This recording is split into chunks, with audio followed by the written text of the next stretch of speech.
Hello guys, कैसे हो आप लोग। आशा करती हूँ आप अच्छे होंगे और स्वस्थ होंगे और अपनी तैयारी में लगे होंगे। और अधिक से अधिक रिवाइज कीजिए और प्रैक्टिस सेट डेली एक प्रैक्टिस सेट लगाइए, चाहे कितनी भी प्रॉब्लम हो, कुछ भी हो, एक डेली प्रैक्टिस सेट लगाना ही लगाना है आप लोगों को, चाहे कितना भी काम हो घर में। एक प्रैक्टिस सेट लगाइए।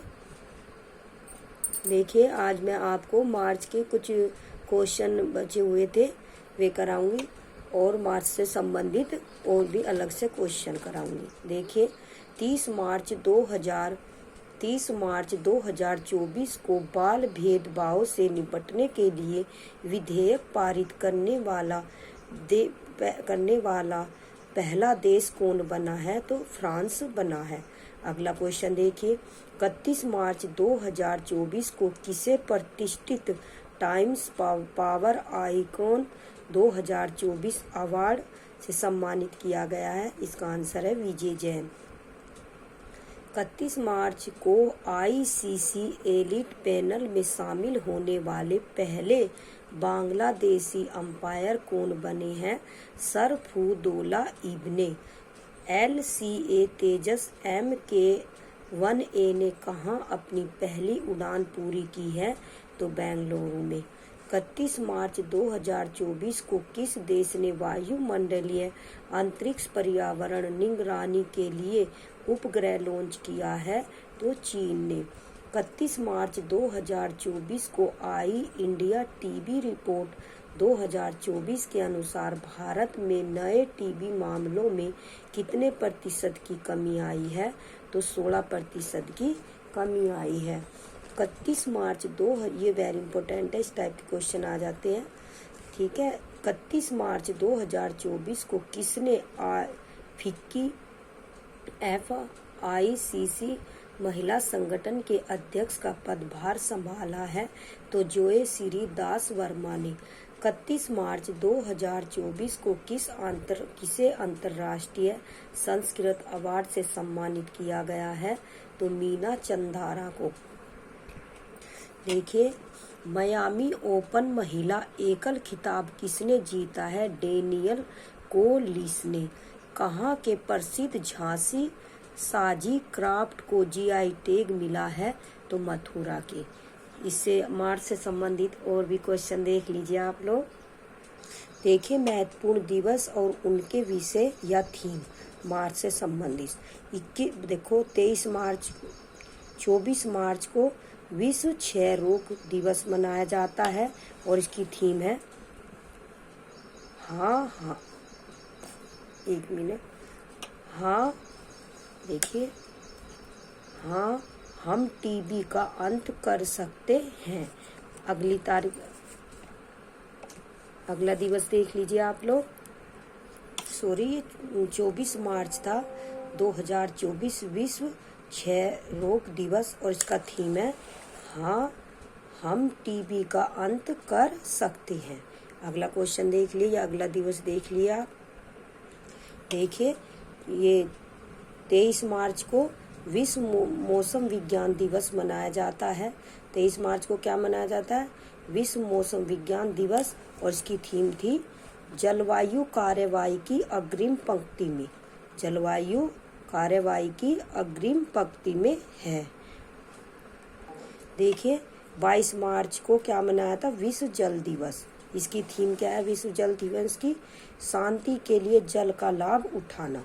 क्या है इसकी थीम? शांति के लिए जल का लाभ उठाना। अगला क्वेश्चन देखिए, 21 मार्च। देखिए, 21 मार्च 2024 को विश्व वानिकी दिवस मनाया गया और इसकी थीम है वन और नवाचार, बेहतर दुनिया के लिए नए समाधान।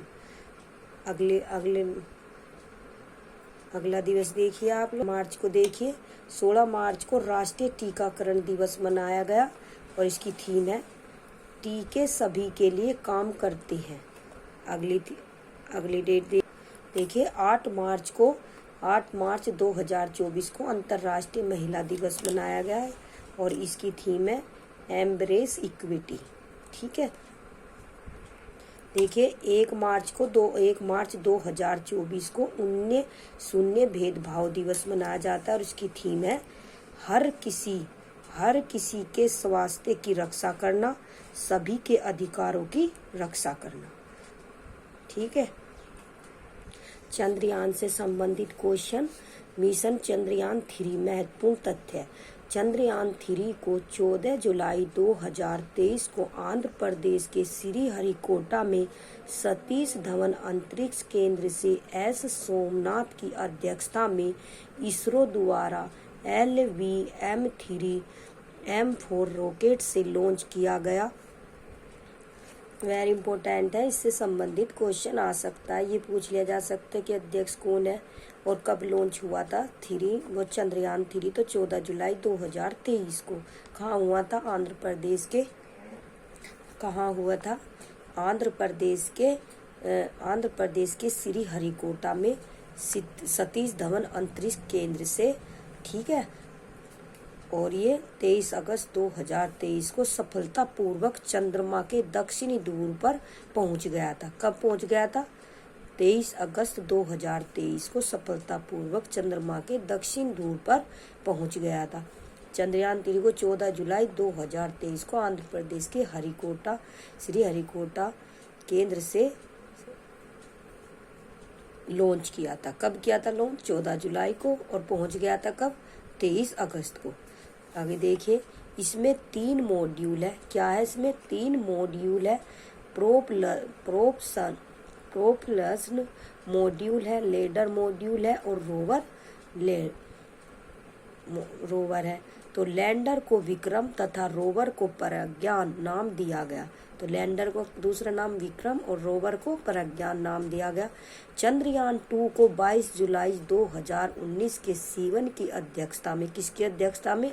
सीवन की।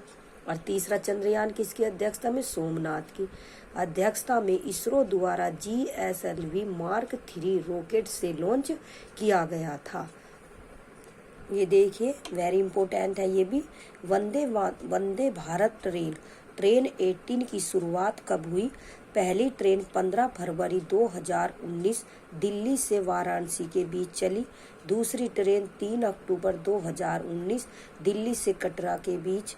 और वंदे भारत चलाने वाली पहली महिला ड्राइवर सुरेखा यादव बनी। वंदे भारत का निर्माण इंटीग्रल कोच फैक्ट्री चेन्नई ने किया। वंदे भारत का पुराना नाम ट्रेन 18। दक्षिण भारत की पहली वंदे भारत ट्रेन बेंगलुरु से चेन्नई के बीच चली। भारत की पहली किसान रेल की शुरुआत 7 अगस्त 2020 को महाराष्ट्र के देवताली से बिहार के दानापुर तक चली। वेरी वेरी इंपॉर्टेंट है ये। कहाँ से कहाँ तक चली? महाराष्ट्र के देवताली से बिहार के दानापुर तक। कौन सी ट्रेन? भारत की किसान रेल। दक्षिण भारत की पहली और देश की दूसरी किसान रेल की शुरुआत 9 सितंबर 2020 को आंध्र प्रदेश से आदर्श नगर दिल्ली तक चली। तो पहली कहाँ चली? 7 अगस्त 2000 को और ये 9 सितंबर 2020 को। तो पहली कहाँ से? महाराष्ट्र के देवताली से बिहार के दानापुर तक। और दक्षिण भारत की पहली और देश की दूसरी किसान रेल की शुरुआत 9 सितंबर 2020 को आंध्र प्रदेश के अनंतपुर और दिल्ली के आदर्श नगर तक चली। ये देखिए आप, भारत सरकार के आगामी लक्ष्य। ये वेरी वेरी इंपॉर्टेंट है। आप इन्हें एक बार देख के पढ़कर चले जाना। देखिए, भारत में सेमीकंडक्टर रिसर्च सेंटर स्थापना करने का लक्ष्य रखा गया 2024।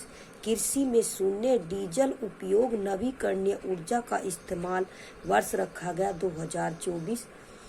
किसानों की आय 2 गुना करने का लक्ष्य 2022 से 2024 रखा गया। पहले 2022 था, फिर बाद में 2024 रखा गया। सबके लिए आवास मुहैया कराने का लक्ष्य 2022 और 2024 रखा गया।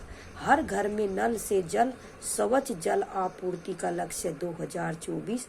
डिजिटल रेडियो लॉन्च करने का लक्ष्य 2024। 100 नए एयरपोर्ट विकसित करने का लक्ष्य 2025। सभी गांवों में ऑप्टिकल फाइबर बिछाने का लक्ष्य 2025। भारत को $5 ट्रिलियन की अर्थव्यवस्था बनाने का लक्ष्य 2025। भारत को टीबी मुक्त देश बनाने का लक्ष्य 2025।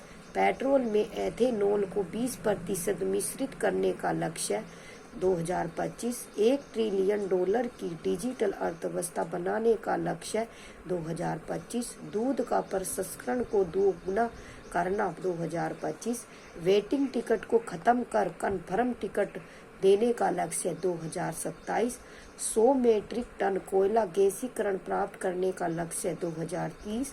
सेवा क्षेत्र में $1 ट्रिलियन निर्यात करने का लक्ष्य 2030। कुल कार्बन उत्सर्जन में 1 अरब टन की कमी 2030 और विश्व की तीसरी सबसे बड़ी अर्थव्यवस्था बनाने का लक्ष्य 2030। भारतीय रेलवे को नेट जीरो कार्बन उत्सर्जक बनाने का लक्ष्य 2030। भारत से पूर्ण रूप से मलेरिया उन्मूलन का लक्ष्य 2030। कुल वाहन में 30% इलेक्ट्रिक वाहन करने का लक्ष्य 2030। HIV एड्स को खत्म करने में मलेरिया उन्मूलन 2030। 500 गीगावाट अक्षय ऊर्जा प्राप्त करने का लक्ष्य 2030। 280 गीगावाट सौर ऊर्जा प्राप्त करने का लक्ष्य 2030। चंद्रमा पर अंतरिक्ष यात्री भेजने का लक्ष्य 2040। ये वेरी इम्पोर्टेंट है चंद्रमा वाला, इसे पढ़ लेना। और एक ये जो है ना आपका हाइड्रोफ्लोरोकार्बन के उपयोग को 80% तक कम करना 2047। भारत को एक विकसित राष्ट्र बनाने का लक्ष्य कितना है 2047। तो ठीक है, ये भी वेरी इंपॉर्टेंट है। भारत को ऊर्जा स्वतंत्र आत्मनिर्भर देश बनाने का लक्ष्य 2047। मुंबई शहर में शून्य कार्बन उत्सर्जन का लक्ष्य 2050। भारत द्वारा शून्य कार्बन उत्सर्जन का लक्ष्य 2070। ये वेरी इंपॉर्टेंट है। देश के सभी राज्यों में एक सौर शहर विकसित करना, ये 2070। भारत द्वारा नेट जीरो का लक्ष्य 2070। देखिए, ये वर्ष 2022 और 23 में स्थापित प्रमुख स्टेचू देख लीजिए, इससे संबंधित भी क्वेश्चन आ सकता है। देखिए, स्टेचू ऑफ वननेस एक आत्मकता की प्रतिमा मध्य प्रदेश के खंडवा जिले के ओमकारेश्वर में सरयू नदी के किनारे माधाता पर्वत पर स्थित 108 फीट ऊंची स्टेचू ऑफ वननेस आदि शंकराचार्य की प्रतिमा है। अगली प्रतिमा स्टेचू ऑफ इक्वेलिटी समानता की मूर्ति हैदराबाद तेलंगाना में स्थित 216 फीट 65.5 मीटर ऊंची स्टेचू ऑफ इक्वेलिटी संत श्री रामानुजाचार्य की प्रतिमा है।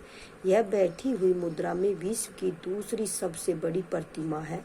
स्टेचू ऑफ नॉलेज महाराष्ट्र के लातूर में स्थापित 70 फुट ऊंची statue of knowledge doctor BR Ambedkar की प्रतिमा है।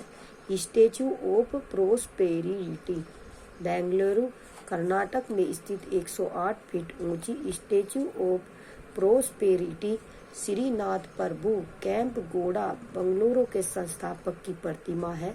इस प्रतिमा के मूर्तिकार राम V सुतार है। स्टेचू ऑफ पीस राजस्थान के पाली जिले के जेतपुरा में स्थित 27 फुट ऊंची स्टेचू ऑफ पीस जैन आचार्य विजय वल्लभ सूरीश्वर जी महाराज की मूर्ति है। श्री रामा अनुजाचार्य की स्टेचू ऑफ पीस शांति प्रतिमा 2022 में गृह मंत्री अमित शाह ने श्री रामा अनुजाचार्य की 4 फुट ऊंची स्टेचू ऑफ पीस का अनावरण जम्मू कश्मीर के श्रीनगर में किया है। स्टेचू ऑफ यूनिटी गुजरात के केवड़िया में नर्मदा नदी के तट पर स्थित 182 मीटर 597 फीट ऊंची statue of unity Sardar Vallabh भाई पटेल की प्रतिमा है। यह दुनिया की सबसे ऊंची प्रतिमा है। इसका निर्माण L&T कंपनी ने किया है। इस मूर्ति के शिल्पकार राम वी सुतार है। स्टैच्यू ऑफ बिलीफ राजस्थान के नाथद्वारा शहर में स्थित 112 मीटर 369 फुट ऊंची स्टैच्यू ऑफ बिलीफ विश्वास स्वरूपम भगवान शिव की प्रतिमा है। देखिए, साहित्य अकादमी पुरस्कार 2023 अंग्रेजी में नीलम शरण गौर उपन्यास रेक्यूम इन रागा जानकी को के लिए नीलम शरण गौर को मिला अंग्रेजी में, और हिंदी में संजीव को मिला उपन्यास मुझे पहचानो। मैथिली में बासुकी नाथ झा को निबंध, उनका निबंध था बौद्ध संकेतन। उर्दू में शादी का नवाब शहर को उपन्यास राजदेव की अमराई, और संस्कृत में अरुण रंजन मिश्र कविता शून्य मेघ गानम को। असमिया में परणवेज्योति डेका कहानी में प्रणव ज्योति डेकर श्रेष्ठ गल्प को मिला। बोडो में नंदेश्वर देमारी कहानी जियो सफरीन दाख वन। डोगरी में विजय शर्मा को कविता गजल के लिए दऊ सदिया इक सीर। गुजराती में विनोद जोशी को प्रबंध काव्य सेरंद्री के लिए, और कन्नड़ में लक्ष्मी सा तालपिडी निबंध में महाभारत अनुसंधान। कश्मीर में मंसूर बनिहाली कविता के लिए येत वा वे हेले सॉन्ग के लिए। कोंकणी में प्रकाश एवं पर्यकर कहानी वर्सल में। मलयालम में ईवी रामकृष्ण आलोचना के लिए मलयाला नोवेलिटे में। मणिपुरी में सारो खेबम गभिनी कविता यांग गबा नाग हालो, और मराठी में कृष्णात खोत को मिला उपन्यास था उनका रीगाण। नेपाली में युद्ध वीर राणा को मिला निबंध था, उन्होंने निबंध लिखा था नेपाली लोक साहित्य। उड़िया में आशुतोष परिडा को और कविता के लिए मिला, उनकी कविता थी अप्रस्तुत मृत्यु। पंजाबी में सरवणजीत सवी को मिला, उनकी कविता थी मन दी चीफ। राजस्थानी में गजे सिंह को मिला, राजपुरोहित को कविता लिखी उन्होंने पलकती प्रीत। संताली में तुरिया चंद बास की कहानी जाबा बहा। सिंधी में विनोद आसुदानी को उनकी कविता थी हाथी पाकी दी जेल। तेलुगु में टी पंतजलि शास्त्री कहानी में रामेश्वर काकुलू। बडला में स्वपन में चक्रवर्ती उपन्यास जेलेर ऊपर पानी। नोबेल पुरस्कार देख लीजिए आप लोग।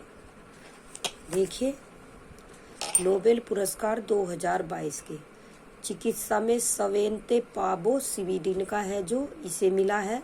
उन्होंने क्या किया, मानव जाति के पूर्वजों की आनुवांशिक पहचान हेतु। भौतिक में किसे मिला है, एलेन ओसपैक्ट को जो फ्रांस का है, और जॉन क्लोसर को जो यूएसए का है, और एटोन जीलिंगर को जो ऑस्ट्रिया का है। और इन्होंने क्या योगदान दिया, क्वांटम यांत्रिकी में प्रयोग के लिए। रसायन में किसे मिला, कैरोलीन बर्टोजी जो यूएसए का है, मार्टिन मेंडल डेनमार्क का है, और बेरी शार्पलेस यूएसए का है। इन्होंने क्या किया, क्लिक केमिस्ट्री और बायो ऑर्थोगोनल केमिस्ट्री के विकास में अहम योगदान दिया। शांति में एलेस बियालियात्स्की और रूसी संगठन मेमोरियल वे यूक्रेनी संगठन सेंटर फॉर सिविल लिबर्टी नागरिकों के मौलिक अधिकारों की रक्षा हेतु। अर्थशास्त्र में बेन एस बर्ना के यूएसए, डगलस डायमंड यूएसए को, और फिलिप डायबविंग यूएसए बैंकों और वित्तीय संकटों पर शोध के लिए मिला। साहित्य में एनी एरनोक्स, ये याद करना है आपको, ये हमारे लिए वेरी वेरी इंपॉर्टेंट है हमारे लिए। एनी एरनोक्स फ्रांस का था और जिसने क्या किया, साहस और नैदानिक तीक्ष्णता के लिए। वे आपके 2022 के पढ़ाए मैंने, अब ये आप देखिए 2023 के। तो चिकित्सा में किसे मिला, केटालिन कारिको को जो हंगरी के हैं, डू वीसमैन जो अमेरिका के हैं, और इनका योगदान किसमें रहा, न्यूक्लियोसाइड बेस संसाधनों से संबंधित खोजे जिन्होंने कोविड-19 के खिलाफ प्रभावी mRNA टीकों के विकास को सक्षम बनाया। भौतिकी में किसे मिला, पियरे ओगस्टीनी जो ट्यूनेशिया का है, और फ्रैंक कोसज जो हंगरी, एनी एल हुइलियर जो फ्रांस का है। और देखिए प्रायोगिक विधियां जो पदार्थ में इलेक्ट्रॉन की गतिशीलता के अध्ययन के लिए प्रकाश की एटोसेकंड प्लस उत्पन्न करती है। देखिए रसायन में किसे मिला, मोगी जी बावेंडी जो फ्रांस की है, लुइस ई ब्रस जो अमेरिका के, एलेक्सी एकिमोव जो रूस। योगदान क्वांटम डॉट्स की खोज और संश्लेषण के लिए। शांति नरगिस मोहम्मदी ईरान की है, ईरान में महिलाओं के उत्पीड़न के खिलाफ लड़ाई और सभी के लिए मानव अधिकार स्वतंत्रता को बढ़ावा देने के लिए लड़ाई के लिए। किसे मिला शांति में, नरगिस मोहम्मदी ईरान की है जो। अर्थशास्त्र में किसे मिला, क्लाउडिया गोल्डिन को जो अमेरिका में है, अमेरिका के हैं। महिलाओं के श्रम बाजार के परिणामों के बारे में हमारी समझ बढ़ाने के लिए। साहित्य का याद रखना है आपको, वो जो 2022 का था वो कहाँ की थी महिला, और ये आपकी नॉर्वे की है, और इनका नाम है जॉन ओलाव। क्या नाम है, जॉन ओलाव। इन्होंने क्या किया, नवोन्मेषी नाटक और गद्य जो अकथनीय बातों को वाणी प्रदान करते हैं। ये वेरी वेरी इंपॉर्टेंट है आपका।